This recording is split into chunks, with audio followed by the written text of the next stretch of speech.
is very important. Who started the Boko Haram crisis in Borno State? A governor, Modu Ali Sharif, addressed the press 2 days ago and attempted to insult the collective intelligence and memory of Nigerians by denying any links with the dangerous, dreaded Boko Haram sect. I did reply him yesterday, and I'm expecting him to sue me, because he said he wanted to sue an Australian. You don't need to go to Australia. What you are looking for in Sokoto is in the pocket of your Sokoto. I'm ready to join issues with him. Because not only did he sponsor that organization by providing funds for them, in 2003, he had a deal with the Boko Haram sect to get him to win the election. And if he won his re-election, he will compensate the organization. When he won that election, he appointed Alhaji Bugu as the Commissioner for Religious Affairs to implement Sharia in that state. When the man attended the first Executive Council meeting, he discovered that they were all talking about contracts and how to steal money. So he went back to the camp, the Boko Haram camp, and said, "Where you send me to is Gida Barawi, the house of thieves. I can no longer be part of them." So he was asked to resign, and that was how Foy resigned from the government of Mutu Sharif. So to say that you don't know them is the greatest lie. I was just reminded this morning by somebody from Borno State that something was missing in my press statement.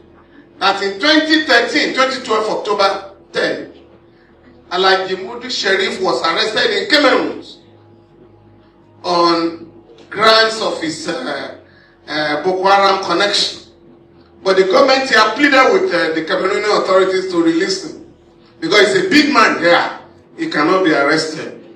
But 2 weeks ago, a special envoy of President Goodluck Jonathan, Reverend Stephen Singh Davis, told the whole world that Alhaji Sharif, the former chief of army staff, Ian Jerika, and some senior officials of the Central Bank of Nigeria have been funding the Boko Haram sect. Up till now, the government has not reacted to this very important information.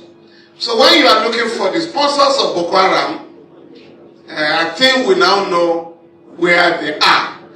But what is very disturbing is the fact that currently Nigerian soldiers are refusing to fight. A part of Nigeria has been annexed by the Boko Haram sect, and they have named the place the Caliphate Republic. As of this morning, not less than 10,000 Nigerians are in Cameroon as refugees. They've left their homes, and we want to warn both the APC and the PDP, the two ruling parties in Nigeria, dominant parties, to stop politicizing the Boko Haram menace. What is required on the part of all of us is to unite and fight this dangerous phenomenon. But to start pointing accusing fingers because a former member of the APC has now moved to the PDP where he rightly belongs. When he was with you, he was not a Boko Haram sponsor. Now that he has left back, he's gone back to PDP, he has suddenly become a sponsor. If we know the problem, how it all started, yet the government, the power that be, refused to fight it, it goes to show that they know what they are doing. And at this point, I want to categorically say that any lives any Boko Haram member will take henceforth, their blood will be on the head of our presidency. Because if all the allegations so far raised by Falana's son are all false, somebody like him should be arrested to provide proof. So long as you are not arresting him, the same person so far mentioned by him is still walking freely as a freeborn without committing any crime. it goes to show that government have a hand in whatever is happening. Or rather, the usefulness of this same Boko Haram that is killing everybody on a daily basis is still very much valid in their cabinet, because some of these persons are those they are using during election period. So long as they are still using them, they still know that they have the values in their own government. It means it will be very difficult for any of them to make proper pronouncement that this same set of people, there's need to take them out and wipe them off Nigeria. Is it not embarrassing that we have a sitting president, a section of Nigeria is being ceded to some terrorists in the name of whatever caliphate he calls it, and Nigerians are now taking refuge in another neighboring country? Yet the presidency, the governors, Senate, House of Rep members, House of Assembly members, even local government chairmen, every security apparatus did not see anything wrong with that. We are just pretending as if all is well, forgetting that growth always occurs within the space of time. If they have taken 1 kilometer today, tomorrow they might be extending it to 2 kilometers. Before you know it, Nigeria will be dragging with other terrorists in the name of who owns here and who do not own here. And I want to ask again, why is our president finding it difficult to swing into action to remove them? Because I believe after God is government. If the government of the day is finding it difficult to eliminate this insurgency, those sponsors, bring them to book and let them face the law. It goes to show that it's just there as a ceremonial head. Because a president should be swift in taking actions, making sure that that oath he took to protect lives and property should be prioritized, utmost steadfastness.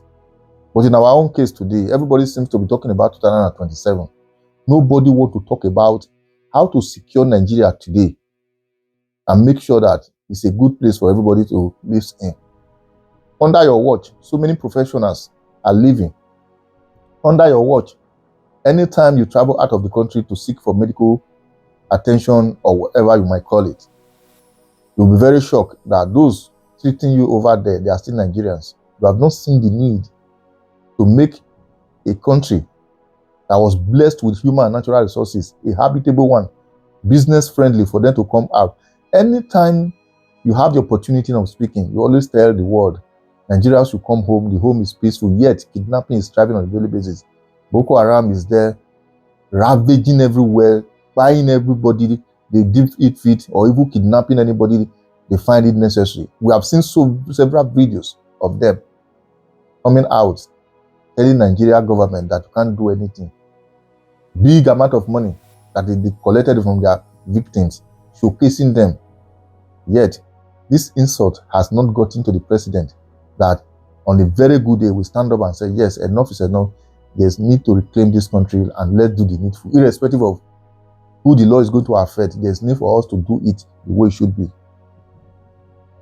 We just hope and pray that God Almighty will punish our leaders with the way they are punishing civilians today. Because like Sani Abacha once rightly said, if a riot exists or persists within 24 hours, it goes to show that government have a hand in it.